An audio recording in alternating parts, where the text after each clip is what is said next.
Oh, hey y'all, welcome back to the channel. If you're new here, I believe you're meant to be here. So press that subscribe, get some motivation, follow me along on my journey of being my best me, and yeah, let's have some fun. This is Monday's vlog that you will see on Tuesday. I do not have motivation to swim right now. Like, there is nothing exciting about getting in a bathing suit and going to the pool and swimming. One, it's cold. Two, when I want to swim, it's usually dark outside. Three, hubby doesn't also have any motivation, so his lack of motivation helps with my lack of motivation.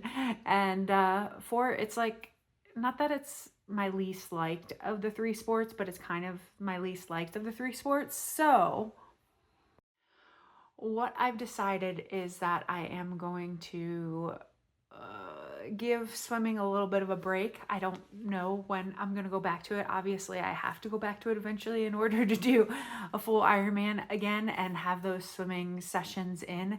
But I think that will be somewhere after cruise. So cruise is like 50 days away. So I might take a 2-month swimming break. We'll see. We'll see how I feel. Days start getting longer here again soon, but it's not going to get any warmer. It's cold and it's easy to bike or run. I could head out the door or go into the gym and get my bike on. Also, I love lifting, and so off season is a great time for me to lift. Also, my main goal of tri season next year is not to get stronger in the swim. Like, I can probably stay level in the swim and be happy with being able to do like a 150 pace full Ironman swim. Like, I would be okay with that. I wouldn't be mad. Where you make up the time is in the bike and the run. So I want to keep getting better at the bike. I got to figure out why my training, the wattage and the mile per hours I can do during training isn't going over to the race, and also running. When it comes to running, I just want to be better. I want to run under 8-minute mile, like for a full out mile. I want to run, a 145 half one day. I think next year will just be that goal for under 2 hours, but 145 half would be great. I want to be able to run a full marathon at semi decent pace, like somewhere near my FTP and my high paces. So somewhere in that 9.5 to 10-minute mile full marathon. So that's what I'm going to work on. I'm going to keep getting stronger in the run and the bike, and we'll get back to swimming when we have a little bit more motivation. Because in all reality, even though I share this with you and hope to one day make money off of my YouTubes and stuff like that, I do triathlon for fun. I do it because I enjoy it. And if it's not something that I'm having fun with, I don't want to continue doing it, right? So biking and running will be our main, and a whole lot of weightlifting. I'm not missing out on my weightlifting this winter. I'm going to get stronger. I'm going to get that pull up in my 41st year of life. So let's get after those goals. It's okay if you need to take a break, but you still want to do triathlon. It's not, no one's looking down on you if you need to take a break from a certain aspect of that.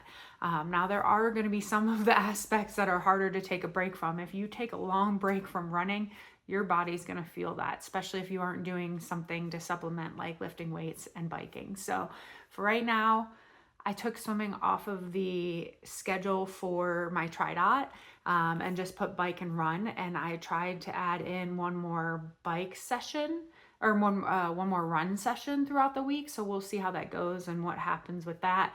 I added Ironman California as my A race.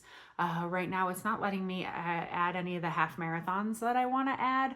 And I also want to somehow fit in a full marathon somewhere before I do Ironman California. I just want to run the full marathon on the road in a race, because it's a whole lot different. Like, I can go out and run 26 miles, but mentally I want to get through that whole thing running and know that I can do it, so that when I get off the bike in my Ironman, that my brain is right. That's the main thing.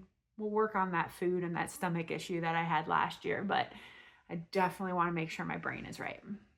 So those are our plans. I did not swim yesterday, but we did get a lift session in, and I have a little vloggy vlog from it. It was a back squat, some back squatting. We got hubby, teenager, and I all did it together. Did some 5x3. I worked up to 185 pounds. Mind you guys, my max back squat was like 280 at one point. But that's not my goal. My goal isn't to like max box. I mean, it would be fun if I could get back to that and do tri training. I would love that. So that's really the hybrid athlete part of me. So I would love that. But for right now, like 185x3 made me really happy. So, especially because it felt good and I was able to get full depth and I didn't get stuck. I felt good. That's the main point of it, like getting stronger, and then that weightlifting going over to my tri training and making me stronger in triathlon and on the bike and in the run. So, and keeping me injury free is definitely the main goal. So we did that. We did 5x3 back squat, and then we did a little mini WOD just because mentally, like, moving my body a little more than just lifting is needed. So 9-minute ANRAP, 9-6-3, 9 wall balls, heavy. I did 20 pounds, 6 kettlebells, heavy. I did 53 pounds, and 3 box jumps. I only did them to 20 inches because my brain right now is still not letting me get to that 24-inch box. It barely lets me jump onto the 20-inch box. I need to get out of my head when it comes to box jumps like most people do. So yeah, that was yesterday's workout. Here's a little vloggy vlog from it.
This is your daily reminder to not let your I want to's turn into I can'ts. I love you. I'm so freaking proud of you, and I will check in with you tomorrow.